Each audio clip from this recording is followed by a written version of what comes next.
दुनिया को अपनी कॉमेडी से गुदगुदाने वाले राजू श्रीवास्तव को अब हमारे बीच नहीं रहे। दिल्ली के एम्स में 42 दिनों तक जिंदगी की जंग में लड़ने के बाद बुधवार 21 सितंबर की सुबह 58 साल की उम्र में उनका निधन हो गया।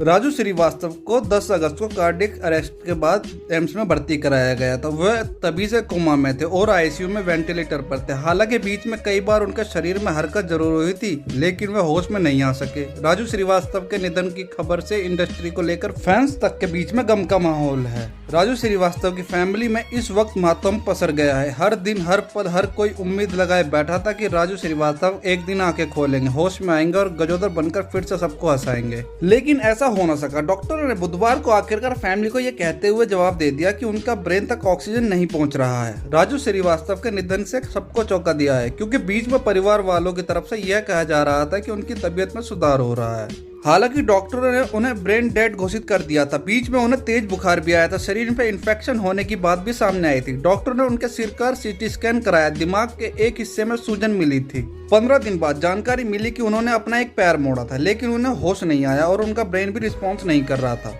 एम्स में राजू श्रीवास्तव एंजियोप्लास्टी की गई थी, जिसमें हार्ट अटैक के बड़े हिस्से में 100% ब्लॉकेज मिला था। राजू अपने पीछे परिवार में पत्नी शिखा, बेटी अंतरा, बेटी आयुष्मान, बड़े भाई सीपी श्रीवास्तव, छोटे भाई दीपू श्रीवास्तव, भतीजा मयंक और मृदुल को बिखलाता हुआ छोड़ गए। उनका पूरा परिवार दिल्ली में ही है। राजू श्रीवास्तव एम्स में सबसे दिग्गज डॉक्टरों की टीम की निगरानी में थे। उनकी मौत के कारण की सबसे बड़ी वजह यही बनी कि उनके ब्रेन तक ऑक्सीजन की सप्लाई नहीं हो रही थी। डॉक्टरों को उम्मीद थी कि लगातार मैनुअल ऑक्सीजन सप्लाई में एक समय ब्रेन सेल्स खुद काम करना शुरू कर देंगे, लेकिन ऐसा नहीं हो पाया। राजू श्रीवास्तव की हेल्थ को लेकर लगातार अपडेट भी आ रहे थे और कहा जा रहा था कि उनके शरीर के कुछ हिस्सों में हलचल है। पिछले दिनों उनके मैनेजर की तरफ से ये भी कहा जा रहा था कि डॉक्टर ने बताया है कि 1 वीक के भीतर उन्हें होश आ सकता है, लेकिन दुर्भाग्य से ये सच साबित नहीं हो पाया। उनके चाहने वाले रोज दुआएं कर रहे थे। मीडिया रिपोर्ट ने बताया है कि डॉक्टरों ने ब्रेन डेड होने के साथ साथ ये भी कह दिया था कि उनका हार्ट भी ठीक तरीके से काम नहीं कर रहा है।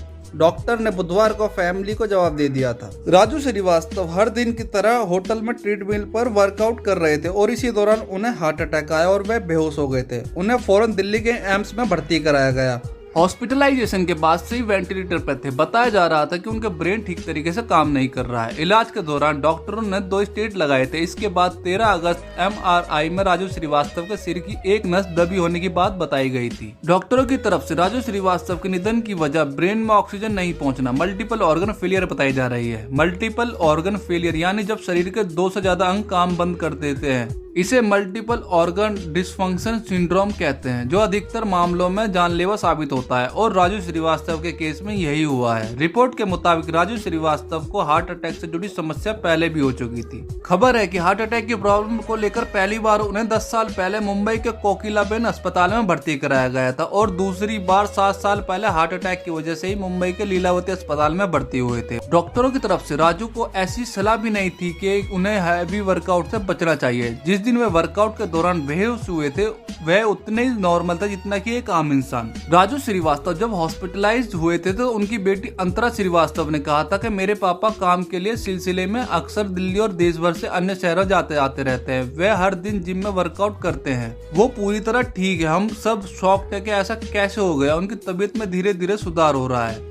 हम उम्मीद करते हैं कि वो जल्द स्वस्थ हो जाएंगे। तब अंतरा ने यह भी कहा था कि पूरी मेडिकल टीम अपना बेस्ट दे रही है।